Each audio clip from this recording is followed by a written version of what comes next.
Không phải ngẫu nhiên Viettel chọn hướng là máy bay cánh bằng, mục tiêu là phục vụ tuần tra, giám sát Biển Đông, nơi Trung Quốc liên tục gây hấn. Su-37 mạnh nhưng tốn kém, không thích hợp tuần tra.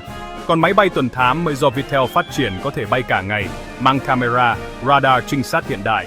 Con mắt trên trời giúp Việt Nam phát hiện mọi động thái từ Hoàng Sa, Trường Sa.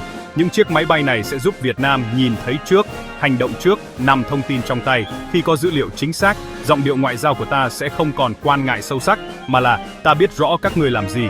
Đây chính là bước tiến chiến lược để giữ vững chủ quyền biển đảo trong thế kỷ 21.